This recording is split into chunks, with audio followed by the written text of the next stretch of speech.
चलिए, स्वागत है आप सभी का नोवेट कोचिंग सेंटर में। जैसे हमने कहा था लास्ट क्लास में कि हम पहले दो ध्रुवता के अंत के कुछ बेसिक पॉइंट के बारे में बात करेंगे कि दो ध्रुवता का आरंभ कैसे हुआ था। तो इन सब चीजों के बाद फिर हम स्टार्ट करेंगे हमारा दो ध्रुवता का अंत। तो पहले हम बात कर लेते हैं कि इनका प्रारंभ कैसे हुआ था, कि दो ध्रुवता का मतलब क्या होता है, हम ये भी जानेंगे। ठीक है, तो बेटा देखो, ध्रुवता का मतलब होता है कि जब पूरा विश्व, जैसे मान लो कि पूरा विश्व है और ये दो ध्रुव यानी दो जगह से, कहां से, दो जगहों से नियंत्रित हो, क्या हो, नियंत्रित हो।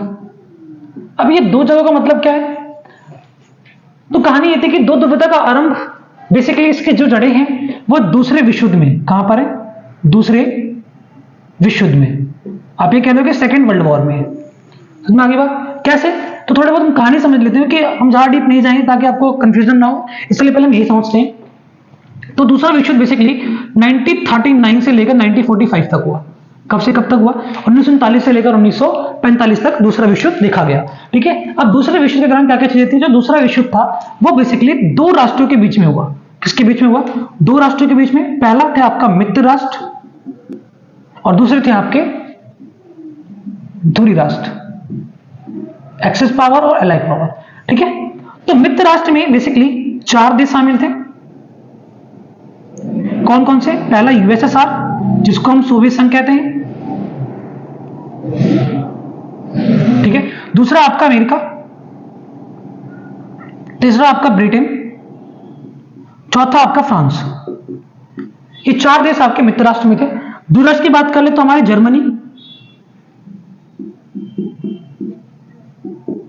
जापान और इटली।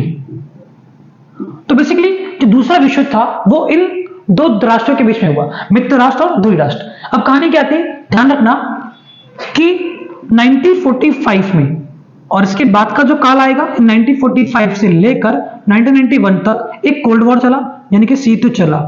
शीत युद्ध में ही बताऊंगा किस किस बीच चला था, अभी हम बात करने वाले हैं। तो ये दूसरा विश्व युद्ध समानता इन दो राष्ट्रों के बीच में हो गया, ये कारण था। अब हम समझते हैं कि किस तरीके से शीत युद्ध का आरंभ हुआ और शीत युद्ध के आरंभ के साथ ही दो ध्रुवता का आरंभ माना जाता है। बताओ कैसे। अब जो कहानी क्या हुई बेटा कि इसके पीछे एक अमेरिका की भूमिका है। किसके पीछे, एक अमेरिका की भूमिका है। यहां पर तीन डेट, 6 अगस्त, 9 अगस्त और 10 अगस्त, ये बहुत इंपॉर्टेंट डेट 1945 की बात करी सारी, ध्यान रखना। ठीक है, आपने सुना ही होगा कि भाई अमेरिका ने जापान के दो शहर हिरोशिमा और नागासाकी क्या कराए थे, परमाणु आक्रमण किए थे। तो 6 अगस्त 1945 को हिरोशिमा और 9 अगस्त को नागासाकी परमाणु बम गिराए गए थे। हिरोशिमा पर क्या गिराया गया था, लिटिल बॉय। क्या गिराया गया था, लिटिल बॉय। जो परमाणु बम गिराए गए थे उनका कूट नाम रखा गया था लिटिल बॉय। क्या रखा गया था, लिटिल बॉय। और नागासाकी पर जो गिराया गया उसका नाम था फैटमैन। क्या था, फैटमैन, फैटमैन। ठीक है, इसका जो वजन था 21 किलोटन था, सॉरी 15 किलोटन था, 15 किलोटन था लिटिल बॉय का, और फैटमैन का 21 किलोटन था, 21 किलोटन था। यानी इन दोनों आक्रमण होने के पश्चात अमेरिका की जो पूरी की पूरी अर्थव्यवस्था थी वो धराशायी हो चुकी थी। अब वो इतनी कैपेबल नहीं था कि वो युद्ध का सामना कर पाए। इसीलिए उसने निर्णय लिया कि अब वो क्या करेगा, अपना आत्मसमर्पण कर देगा। तो इसलिए 10 अगस्त 1945 को जापान ने क्या कर दिया, जापान ने अपना आत्मसमर्पण किया। क्या किया, आत्मसमर्पण किया।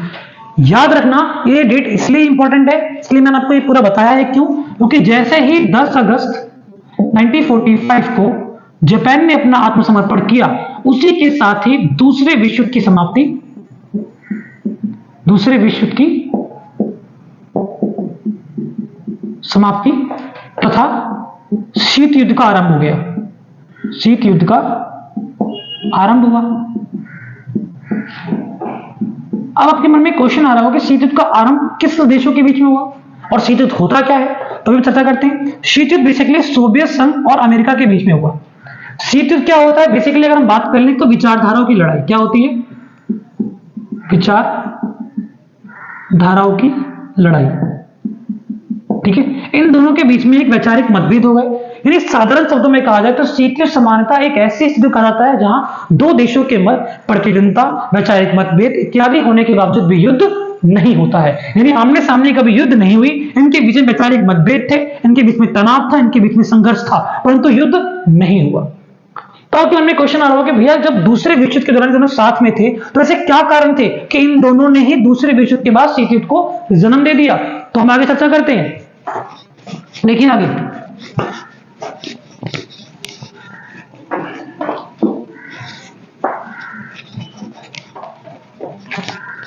चलिए तो कहानी क्या थी अब समझते हैं पूरे अच्छे तरीके से। कहानी क्या थी कि बेटा उस समय दो महाशक्तियां थी जिनकी अर्थव्यवस्था काफी मजबूत थी। एक था आपका यूएसएसआर यानी सोवियत संघ, और एक था आपका यूएसए यानी कि अमेरिका। सोवियत संघ की अपनी एक विचारधारा थी, क्या? कौन सी? समाजवादी। क्या थी? समाजवादी विचारधारा थी। और इनकी अपनी विचारधारा थी पूंजीवादी। समाजवादी मतलब सोशलिज्म, पूंजीवादी मतलब कैपिटलिज्म। अब देखो पूंजीवादी व्यवस्था, समाजवादी व्यवस्था के अंतर्गत सभी संसाधनों पर सरकार का नियंत्रण होता है। किसका? सरकार का नियंत्रण होता है। यानी यहां पर जो भी चीजें होंगी वो कौन करेगा? सरकार करेगी।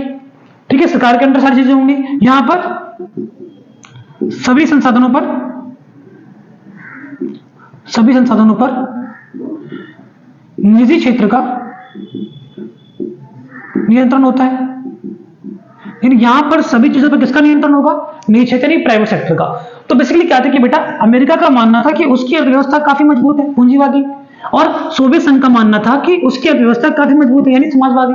हालांकि इसके पीछे बैकग्राउंड में बहुत सारे कारण थे कि इनके पीछे मतभेद क्यों हुए थे, क्या कारण थे, लेकिन आपको डीप में जाने की जरूरत नहीं है। तो पहली चीज, इनके पीछे वैचारिक मतभेद सिर्फ इसलिए हुए क्योंकि ये दोनों जने अपनी अपनी विचारधारा को सर्वोत्तम या कि सुप्रीमेसी दिखाना चाहते थे। दूसरी बड़ी चीज क्या थी? इनके बीच में महाशक्ति बनने की होड़ थी। महाशक्ति बनने की होड़ थी, यानी दोनों ही महाशक्ति बनना चाहते थे, वर्ल्ड पावर बनना चाहते थे, क्योंकि दोनों की इकोनॉमी क्या थी? काफी अच्छी थी। तो कहानी आपने सुनी होगी कि एक कमान में तो तलवारें नहीं रह सकती, तो या तो ये महाशक्ति होगी या तो ये महाशक्ति होगी। बस इन्हीं कुछ आंतरिक कलेशों ने और इन्हीं कुछ इनकी चेष्टाओं ने क्या कर दिया? शीत युद्ध को जन्म दे दिया। और मैं आगे बात, इसीलिए इनके बीच में वैचारिक मतभेद थे, यानी कि कह लो कि दो देशों के बीच में या दो व्यक्ति के बीच में कभी कभी क्या होता है? वैचारिक मतभेद होता है। मेरे विचार उनसे नहीं मिलते, घर में भी होता है, मेरे विचार उनसे नहीं मिलते। इसका मतलब ये नहीं कि हम युद्ध कर लेंगे, हम भले ही नहीं बोलेंगे, एक जहां वो बैठा रहेगा वहां से हट जाएंगे, हम उससे बातचीत नहीं करेंगे, ये समझ में आता। हम युद्ध नहीं करेंगे कि भाई डंडा ले आओ युद्ध कर लेते, हम युद्ध नहीं करेंगे। समझ में? जैसे मान लेते हैं चुनाव लड़ना, क्या होता है? चुनाव लड़ना। अब चुनाव लड़ना किसकी लड़ाई होती है? डंडा वंडा की नहीं। चुनाव लड़ने क्या होती है? वैचारिक मतभेदों की लड़ाई होती है, या आप कह लो कि वैचारिक लड़ाई होती है, विचारों के आधार पर लड़ना। समझा कि मेरी विचारधारा कुछ और है और आपकी विचारधारा कुछ और है, इस बिहार पे लड़ना। तो यही जन्म किसने दिया था? अमेरिका और सोवियत संघ में। इसी को बोला गया शीत युद्ध। समझ में आगे बात? तो शीत युद्ध का जो प्रारंभ था 1945 से लेकर 1991 तक चला। अब ये क्या कारण थे? हम आगे बात करेंगे दो ध्रुवता के अंत के बारे में। ठीक है, तो जैसे ही क्या देखा गया कि इन दोनों के बीच में वैचारिक मतभेद हुए और दोनों ने अपनी अपनी विचारधारा को सर्वश्रेष्ठ दिखाने का प्रयास किया, तभी उनकी इन्हीं चेष्टाओं ने पूरे विश्व को दो भागों में विभाजित कर दिया। क्यों? ध्यान रखना, क्योंकि इन दोनों ने ही अपनी विचारधारा का प्रचार प्रसार करना शुरू कर दिया। और जैसे ही उन्होंने अपनी विचारधारा का प्रचार प्रसार करना शुरू किया तो छोटे मोटे अन्य देशों को अपने गुट में शामिल कर चले गए, और देखते ही देखते क्या देखा गया कि पूरा विश्व दो गुटों में विभाजित हो गया। इन दो गुटों में जो विभाजित हुआ, इसी को बोलते हैं दो ध्रुवता का आरंभ। बात में आगे बात, तो दो ध्रुवता का आरंभ। अब देखो बात आती है कि विभाजन, तो जो विभाजन था सबसे पहले कहां देखा गया था? यूरोप में देखा गया। कहां देखा गया? यूरोप में। यानी इनकी विचारधाराओं के संघर्षों ने पूरे यूरोप को दो भागों में विभाजित कर दिया। एक तरफ बना आपका पूर्वी यूरोप और एक तरफ बना आपका पश्चिमी यूरोप। ठीक है, पूर्वी यूरोप था यूएसएसआर के साथ में और पश्चिमी यूरोप था आपका यूएसए के साथ में, अमेरिका के साथ में। यानी जो पूर्वी यूरोप के जो भी छोटे छोटे देश थे वो कौन सी विचारधारा को मानते थे? तो वो समाजवादी विचारधारा को मानते थे। पास में आगे बात, और जो पश्चिमी यूरोप के जो देश थे वो किसको मानते थे? पूंजीवादी को। किसको मानते थे? जो कि अमेरिका की विचारधारा के। तो बेसिकली इन दोनों स्ट्रगल्स में पूरा विश्व दो भागों में विभाजित हो गया, और ये विभाजन सबसे पहले कहां देखा गया था? यूरोप में। ध्यान रखना, जिस तरीके से पूरा विश्व दो भागों में विभाजित हुआ, इसे ही दो ध्रुवता का आरंभ कहा जाता है। बात में आगे बात, मेरे ख्याल से सारी चीजें समझ में आ रही होंगी। अगर कुछ डाउट होगा तो एक बार प्लीज को वीडियो को दोबारा देख लेना, क्योंकि मैंने बहुत सटीक से छोटी छोटी चीजें निकाल कर लेकर आया हूं।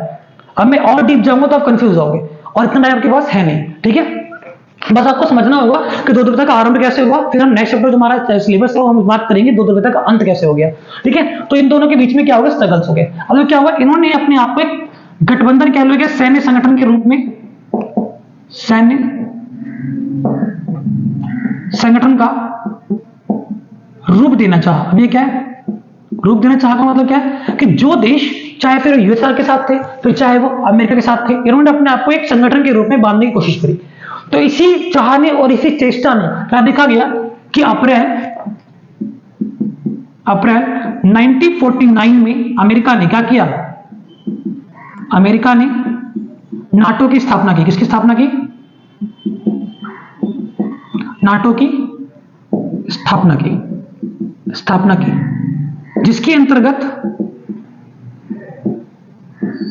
अंतर्गत 12 देश थे। क्या थे, जो देश इसके साथ शामिल थे उसने अपने आप को एक ग्रुप के रूप में, संगठन के रूप में स्थापित कर लिया। उसे क्या बोला गया, नाटो। और नाटो मतलब उत्तरी अटलांटिक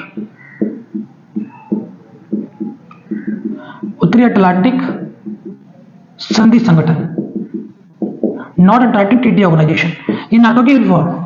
ठीक है, तो 12 देश शामिल कर दिए गए और 12 देशों में यह बात बोल दी गई कि अगर 12 के 12 देश शामिल हैं, अगर कोई बाहरी देश किसी एक पर भी आक्रमण कर रहा है तो नाटो में शामिल सभी देश उस आक्रमण को अपने ऊपर हमला मानेंगे और जवाबी कार्रवाई में सभी साथ मिलकर जवाबी कार्रवाई करेंगे।